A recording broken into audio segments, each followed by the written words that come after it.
ഷോയുടെ മറ്റൊരു കൗതുകകരമായ എപ്പിസോഡ് ഇവിടെ ആരംഭിക്കുകയാണ്. ഇന്നത്തെ മത്സരാർത്ഥികൾക്ക് വിലയേറിയ നിർദ്ദേശങ്ങൾ നൽകുന്നതിനായി നമ്മുടെ ജൂറി പാനലിനെ ഞാൻ സാദരം ക്ഷണിച്ചുകൊള്ളുന്നു. ഇന്നത്തെ എപ്പിസോഡിലെ ഫസ്റ്റ് പെർഫോമർ പ്രവീൺ കുമാർ.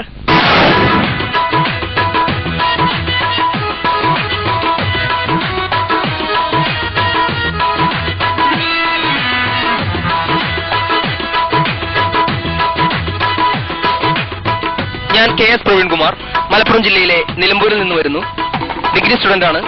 നിലമ്പൂരിലെ ഷാജഹാൻ മാഷിന്റെ കീഴിൽ കഥാപ്രസംഗം അഭ്യസിക്കുന്നു.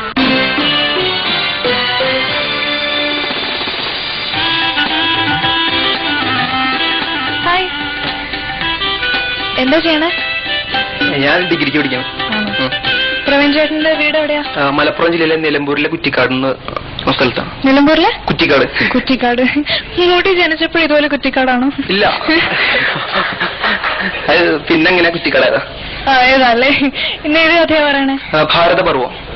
എന്താ കഥയുടെ ഒരു ചുരുക്കി പറയാമോ? അത് പാകിസ്ഥാനിലുള്ള ഒരു പെൺകുട്ടി നമ്മളെ പാക് അധീന കാശ്മീരിൽ വന്നിട്ട് ആത്മഹത്യ ചെയ്യാൻ ശ്രമിക്കുകയാണ്. പിന്നെ നമ്മളെ ഇന്ത്യയിലെ കുറച്ച് ആളുകൾ രക്ഷിച്ച് അതിർത്തി ലംഘിച്ചെന്ന് പറഞ്ഞിട്ട് അറസ്റ്റ് ചെയ്ത് അവിടുന്ന് ആകെ ബലാത്സംഗം ചെയ്ത ഒരു കുട്ടി ഉണ്ടായി. പിന്നെ നിയമപരമായിട്ട് പുറത്തേക്ക് പാകിസ്ഥാനിലേക്ക് വിടാൻ പറ്റാതെ കുടുങ്ങിപ്പോണ ഒരു കഥ മുഴുവൻ പറഞ്ഞല്ലോ. ഇല്ലല്ല, പെൺകുട്ടിയുടെ ഒരു കഥ. എന്തായാലും നന്നായിട്ട് കഥ അവതരിപ്പിക്കാം. ഓക്കെ, ആശംസകൾ.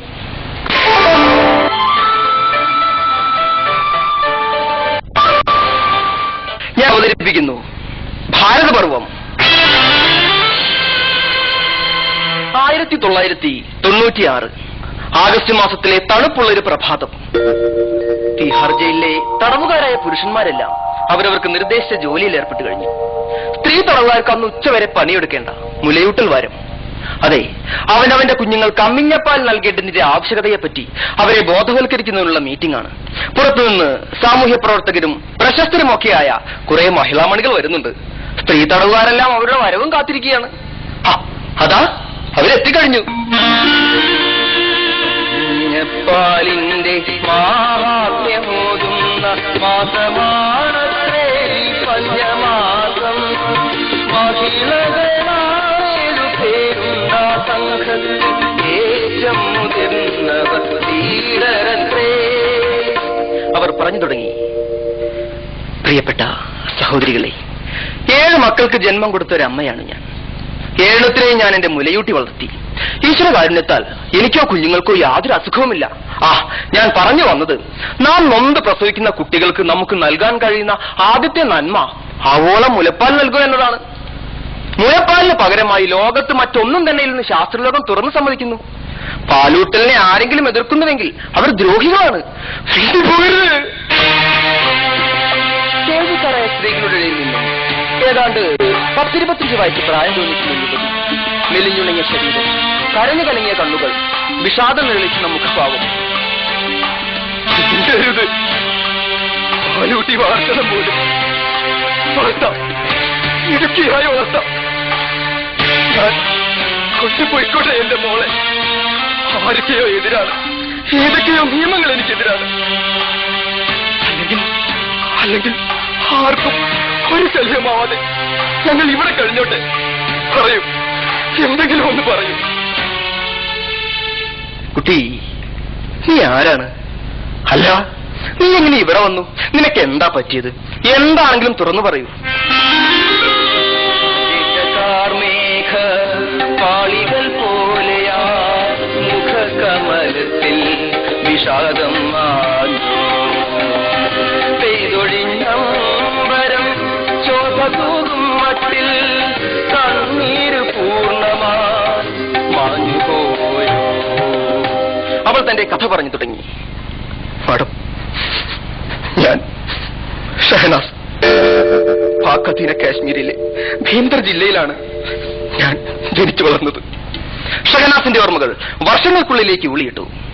കാശ്മീരിലെ അതിപ്രശസ്തമായ മിർപൂർ നദി. യുവമിഥുനങ്ങളും കാമുകി കാമുകന്മാരുമൊക്കെ അവരവരുടെ ചെറിയ ചെറിയ നൗകകളിൽ ആ നദിയുടെ കുഞ്ഞോളങ്ങളുടെ തെരിഞ്ഞു. പെട്ടെന്നതാ കുറച്ചകൾ 2 കൈകൾ മാത്രം ഒരു നദിയുടെ മുഖപ്പരപ്പിലേക്ക് ഉയരുകയും താഴുകയും ചെയ്തു. നദിയിൽ മത്സ്യബന്ധനത്തിൽ ഏർപ്പെട്ടിരുന്ന ഗ്രാമവാസികൾ ആ കാഴ്ചകൾ അവരാ മനുഷ്യന്റെ മരണത്തിൽ നിന്നും രക്ഷിച്ചു. പ്രഥമ ശുശ്രൂഷകൾ ചെയ്തു. അതിസുന്ദരിയായ യുവതി പതിയെ കണ്ണുകൾ തുറന്നു. എന്തിനാ നിങ്ങളെ രക്ഷിച്ച്? വയ്യ, ഇനിയും സഹിക്കാൻ എനിക്ക് വയ്യ. നിങ്ങൾക്കറിയോ, ഏറെ സ്വപ്നങ്ങളെയാണ് ഞാൻ എന്റെ കുടുംബജീവിതം ആരംഭിച്ചത്. അധികം നാളായില്ല. അതിനു മുമ്പേ ഇടിയും തൊഴിയും വയറ് നിറയെ വല്ലതും കഴിച്ചിട്ട് നാളുകളായി. എല്ലാം സഹിച്ചു. ഒടുവിൽ ഭർത്താവ് തന്നെ മറ്റു പുരുഷന്മാർക്കെന്നെ വേണ്ട, എനിക്ക് ജീവിക്കണ്ട. ആ സ്ത്രീ ബോധരഹിതയായി. ഗ്രാമവാസികളായ യുവതിയെ രക്ഷപ്പെടുത്തിയെങ്കിലും അതിർത്തി ലംഘിച്ചു എന്ന കുറ്റത്തിന് ഇന്ത്യൻ സൈന്യം അവളെ പിടികൂടി. 1 വർഷം തടവും 500 രൂപ പിഴയും വിധിച്ച് കോടതി അവളെ ജയിലിലടച്ചു. ജയിൽ ജീവിതം തുടങ്ങിയ നാൾ മുതൽ അവളുടെ ശരീരം ലക്ഷ്യം വെച്ചുകൊണ്ടുള്ള കഴുകൻ കണ്ണുകൾ അവൾ കാണാതിരുന്നില്ല. എന്തിനധികം പറയുന്നു, ആ കാരാഗ്രഹത്തിലെ സുഖവാസത്തിനിടയിൽ അവൾ ബലാത്സംഗം ചെയ്യപ്പെട്ടു. ദുരന്തങ്ങൾ ഓരോന്നായി അവളെ വേട്ടയാടിക്കൊണ്ടിരുന്നു. എന്തു ചെയ്യാം? സ്ത്രീ, എല്ലാം സഹിക്കാനും പൊറുക്കാനും വിധിക്കപ്പെട്ടവൾ, സർവം സഹായ ഭൂമിയെ പോലെ സർവം സഹായ സ്ത്രീ. നീണ്ട 1 വർഷക്കാലം അവജ്ഞയും കുറ്റപ്പെടുത്തലും ഭീഷണികളും ഒക്കെയായി കടന്നുപോയി. ഇതിനിടയിൽ ആ കാരാഗ്രഹത്തിലെ 4 ചുവരുകൾക്കുള്ളിൽ അവൾ ഒരു പെൺകുഞ്ഞിന് ജന്മം നൽകി. അതിർത്തി ലംഘിച്ചതിന് കിട്ടിയ സമ്മാനം, നിയമപാലകൻ ആരോ ഒരാൾ നൽകിയ അവിഹിത സംഗതി, നിഷ്കളങ്കതയുടെ പ്രതീകം. അതാ ആ തറയിൽ കിടന്ന് കൈകാലിട്ടിരിക്കുന്നു. ഒരു തെറ്റും ചെയ്യാത്ത ആ പിഞ്ചു കുഞ്ഞും ജനനം മുതൽ തടവറയിൽ. ക്ഷമിക്കുക പൈതലേ, കാവ്യലോകത്തിന്റെ ക്രൂരതയാണിതിലെന്നും ചെയ്യാം. അവളുടെ ശിക്ഷാകാലാവധി കഴിഞ്ഞു. ജന്മനാട്ടിലേക്ക് അവളെയും കുഞ്ഞിനെയും കയറ്റിവിടുവാൻ മേലധികാരികൾ ഉത്തരവിട്ടു. പാകിസ്ഥാനുമായി ഭാരത സർക്കാർ ബന്ധപ്പെട്ടു. ഞങ്ങളുടെ രാജ്യത്തിന്റെ സന്തതിയെ ഏറ്റെടുക്കാൻ ഞങ്ങൾ തയ്യാറാണ്. പക്ഷേ ഇന്ത്യയിൽ പിറന്ന കുഞ്ഞ് ഇന്ത്യക്കാരിയായതിനാൽ കുട്ടിയെ ഏറ്റെടുക്കാൻ നിർവാഹമില്ല. ഇവളുടെ ദുരന്തങ്ങളുടെ ഫലമാണ്, സമ്മതിച്ചു. പക്ഷെ ഇവളില്ലാതെ ഞാൻ എങ്ങോട്ടുമില്ല. അവൾ തന്റെ നിലപാടിൽ ഉറച്ചു നിന്നു. മാഡം പറയും, ഞാൻ എന്റെ കുഞ്ഞിനെ കൊണ്ടുപോയിക്കോട്ടെ. ആരൊക്കെയോ എതിരാണ്, ആരുടെയൊക്കെയോ നിയമങ്ങൾ എനിക്കെതിരാണ്. പറയും മാഡം, എന്തെങ്കിലും ഒന്ന് പറയും. ആ വന്ധ്യവയോധിക അവളെ തന്നോട് ചേർത്ത് പിടിച്ചു. ഷഹനാസ്, സത്യത്തിൽ നീ നിരപരാധിയാണ്. നിനക്ക് വേണ്ടി ചെയ്യാൻ പറ്റുന്നതൊക്കെ ചെയ്യുമെന്ന് ഞാൻ വാക്കുതരുന്നു. സമാധാനമായിരിക്കും കുട്ടി. തോരാത്ത കണ്ണുനീരുമായി നിരന്തരം പ്രാർത്ഥനയോടെ ഷഹനാസ് ദിവസങ്ങൾ കഴിച്ചുകൂട്ടി. മാനസം വേദന കാർന്നു തിന്നപ്പോഴും മാറിൽ മുറുകെ പിടിച്ചവൾ കുഞ്ഞിനെ ക്രൂരരാ മാനവ കൂട്ടമീ കുഞ്ഞിനെ കൊല്ലുകയെന്നതും സംഭവിക്കാം. ഏതായാലും അവളുടെ മോചനം ചുവപ്പ് നാടുകളിലെ ജീവപര്യന്തമാക്കുവാൻ അധികാരത്തിന് കഴിഞ്ഞില്ല. നീണ്ട 8 വർഷക്കാലം കുറ്റവാളിയല്ലാതെ അവൾ ആ തടവറയിൽ കഴിഞ്ഞു. ഒടുവിൽ ദൈവം അവളുടെ പ്രാർത്ഥന കേട്ടു. ഷഹനാസിനെയും കുഞ്ഞിനെയും വിട്ടയക്കുവാനും 3 ലക്ഷം രൂപ നഷ്ടപരിഹാരമായി കൊടുക്കുവാനും ജമ്മു കാശ്മീർ ഹൈക്കോടതി ഉത്തരവിട്ടു.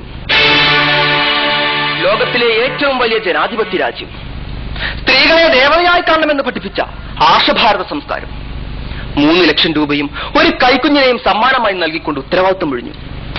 അച്ഛനാരെന്നറിയാത്ത പിഞ്ചു കുഞ്ഞിനെ കൊണ്ടുള്ള അവളുടെ ശിക്ഷ ജീവിതം നമ്മൾ ഓർത്തോ? അവൾക്ക് നേരെയിരുന്ന കുത്തുവാക്കുകളുടെ കൂരമ്പുകൾ ഓർത്തോ? എന്തിന് ആ കുഞ്ഞിന്റെ ഭാവി ഓർത്തോ? ഇതിനെല്ലാം ഭാരതീയരായ നാം ഓരോരുത്തരും ഉത്തരവാദികളല്ലേ? അമ്മയുടെ കയ്യിൽ മുറുകെ പിടിച്ച് ഇന്ത്യക്കാരെ ആകെ ഭീതിയോടെയും വേദനയോടെ നോക്കിക്കൊണ്ട് അതാ വാഗാതിർത്തി കടക്കുന്നു ആ പിഞ്ചു ബാലിക. അതെ, ഷഹനാസിന്റെ മകൾ. പ്രിയമുള്ളവരെ, അന്തസ്സോടെയും അഭിമാനത്തോടെയും ജീവിക്കുവാൻ നാം ഓരോരുത്തർക്കും അവകാശമില്ലേ? ഇനിയും ഒരു ഷഹനാസ് അക്തറിനും ഇങ്ങനെ സംഭവിക്കാതിരിക്കാൻ അന്യ സ്ത്രീകളെ അമ്മയായും പെങ്ങളായും കാണുന്ന നമ്മുടെ സംസ്കാരം, അതെ ആർഷഭാരത സംസ്കാരം നമുക്ക് മുറുകെ പിടിക്കാം.